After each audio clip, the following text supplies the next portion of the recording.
1172. The current northwestern Chinese provinces used to be called the Tangut Kingdom, ruled by the dynasty of the same name. There lived several Mongolian tribes, led by their respective leaders, called the Khans. The rivalry between the tribes and the hunger for power within them caused several arguments, battles, and deaths. There are no rules in the world of Mongols, and it is in desperate need of a supreme Khan to lead and unite the people. Yesugai is the Khan of a small tribe in the west. At the beginning of the film, he is traveling with his men and 9-year-old son, Temujin, to look for a wife for the kid. At night, they stop at a friend's tribe to take a rest. Temujin is busy tending to his horse when a girl named Bort approaches him and asks him his name. Temujin introduces himself and tells her the purpose of the trip. On finding out he is looking for a bride, Bort confidently claims that he should marry her. Temujin's father wants to bring home a bride from a stronger tribe for politics, but upon his son's repeated request, Yesugai allows him to choose someone from the friend's tribe instead.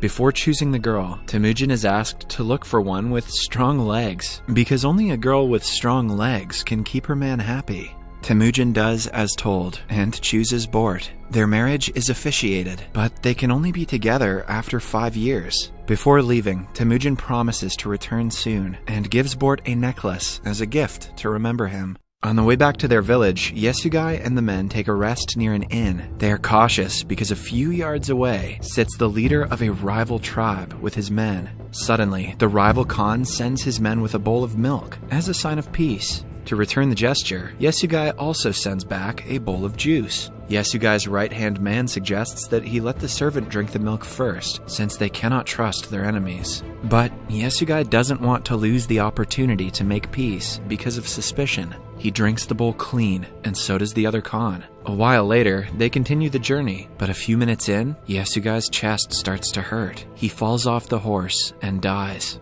It is clear that the opponents took advantage of his kindness and poisoned him. Poor Temujin goes to his father, but his followers could not care less. It is a tradition for the people to only follow a strong leader. Now that their leader is dead, their main concern is to find a new Khan, not to avenge the old one.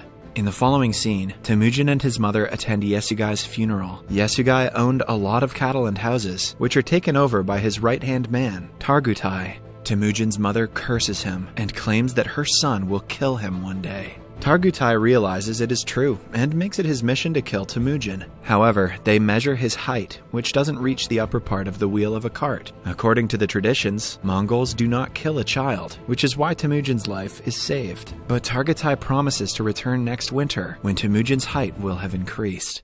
When winter comes around, Temujin has no place to hide. He remembers his father telling him about God Tengri, who will help him in his time of need. Hence, he goes to the sacred mountain to visit the holy place, but on the way, he accidentally falls into a frozen lake and almost dies. He is rescued by a boy his age named Jamuka. He and his younger brother bring Temujin to their home and give him food. Temujin is grateful to the brothers for saving his life. He offers to be Jamuka's brother by blood. They mix their blood in a bowl of milk and drink it to prove their allegiance to each other.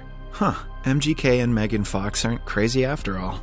The following morning, they are confronted by Targutai and his people, who are still looking for Temujin to kill him. They abduct him and take him back to the tribe. But fortunately for Temujin, his height hasn't grown much since the last time, so he has to be held captive until he grows.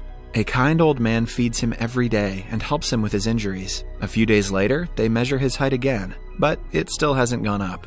Suddenly, it starts to rain, and everyone goes inside their houses. The old man takes this opportunity to free Temujin. The kid runs for as long as he can, with the wooden plane still stuck around his neck. He goes to the mountains and prays to God Tengri for help. Temujin then sees a white wolf beside the monument of God, and seconds later, the wooden plane is miraculously broken.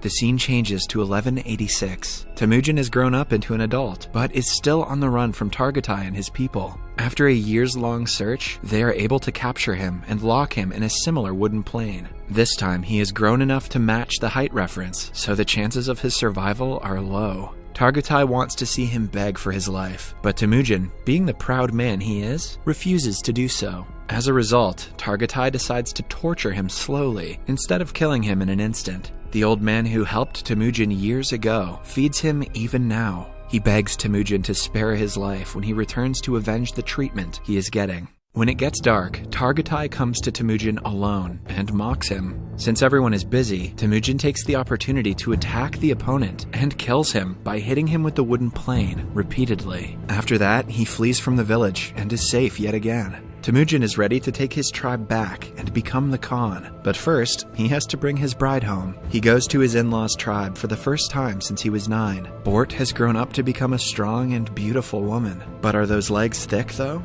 She reveals that she has been waiting for him since she saw him the last time. Temujin receives a coat as a dowry and brings Bort with him. The two go to his mother and sister after several years. They are welcomed wholeheartedly by the family. For the next month, they live the life of their dreams. Temujin and Bort fall deeper in love as spouses, but trouble arises when one day they are attacked by the Merkit tribe. Long ago, Temujin's father kidnapped his mother from the Khan of Merkit. He had vowed to take revenge, and is here to steal Bort from Temujin. The couple tries running away, but Temujin is shot with an arrow, and Bort is kidnapped to become the wife of the rival Khan. When Temujin gets better, he knows he has to get his wife back, but he cannot do it alone. Hence, he goes to his old blood brother, Jamuka's place. Jamuka has grown up to become the Khan of a powerful tribe himself. He agrees to help, but only after a year, because he is busy with a task at hand. A year passes in the blink of an eye, and the two then set off with their troops to attack the Merkit tribe. They kill all of their men and rob the place before finding a pregnant Bort in one of the huts. She has killed a man whose dead body is lying beside her. Temujin immediately claims that the child is his and takes Bort back.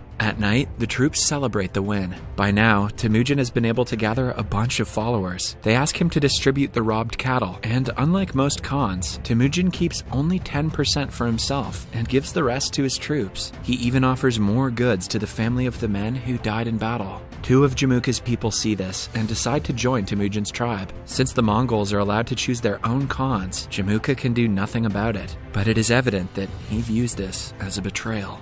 In the following scene, Temujin's soldiers see a man trying to steal their horses. They chase him down and kill him by accident. It turns out that the thief was none other than Jamuka's younger brother. After the incident, Jamuka makes it his mission to kill Temujin, forgetting that he is a brother by blood. He joins hands with another tribe and makes an attack on Temujin's tribe. Temujin knows that his people cannot win the battle because they are heavily outnumbered. Still, he sends the women and children away and makes the men fight with all their might. Even after killing several opponents, Temujin is caught in the end. Jamuka still calls him brother and urges him to beg for mercy. He doesn't want to kill someone who still has strength and pride left in himself. So instead, he makes him a slave and sells him to the brokers. Temujin and the remainder of his men are made to walk several miles across the desert to reach the city that is ruled by the Tangut dynasty. After that, they are kept in the open for people to check and buy as they please. A higher official from the dynasty comes to the market one day and shows interest in buying Temujin. His advisor Monk, however, sees Temujin and can tell he is not the ideal person to be enslaved.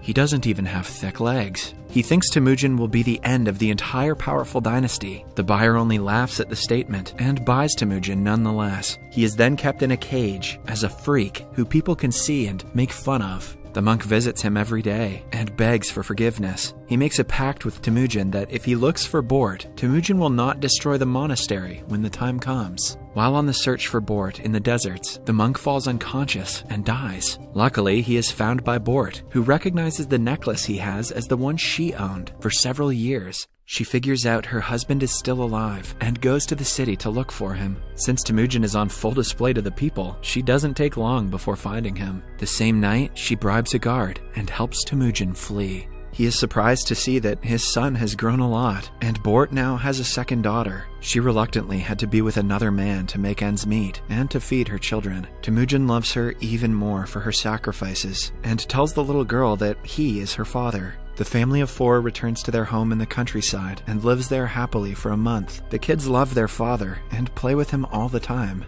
Then, one day, Bort comments that all Mongols are the same. They steal, rob, and kill. The comment is minute, but it makes a huge impression on Temujin. He decides to leave his family, to unify as many tribes as he can, and create rule in the world of Mongols, even if he has to kill half of the tribes to get there. The 3 basic rules they have to follow are: never kill women and children, fight the enemies till the end, and never betray your Khan. The scene cuts to 1196. As Temujin vowed, he has been able to gather an army of Mongols on his side, unifying several tribes and making a massive tribe of his own. The only obstacle in his way to becoming an absolute emperor is Jamuka, who also has an army of followers behind him. Today, the two brothers stand on the battlefield with their troops for the ultimate fight. It starts, and Jamuka hastily sends the first batch to fight. Temujin has planned the entire war, while Jamuka is spontaneous, which causes many of his men to be killed. After hours of long and hard battle, Temujin wins and captures the surviving enemy troops, including Jamuka. The troops are taken in as Temujin's followers instead of being killed. The gesture makes them thankful and loyal to their new Khan. The old man who once helped him escape is made the advisor of the tribe. Now, the only thing left to do is to make a judgment for Jamuka. The brothers sit with each other and talk about how far they have come in life. Jamuka proudly reveals he would have killed his enemy if he was in Temujin's position right now. This further proves that he and Temujin are not the same, because Temujin allows him to run away. Out of respect for his brother and the hustle he has done to create an army, Temujin forgives him and lets him go. Then, we see that Bort, with both her children, has reunited with Temujin and lives with him happily. In the end, it is narrated that in 1206, Temujin was made the Khan of all Mongols, named Genghis Khan. As he had promised, he wiped out the entire Tangut dynasty and rebuilt the kingdom, but left the monastery as it was, at the request of the late monk. In the future, he became the founder of the entirety of the Mongol Empire, the largest contiguous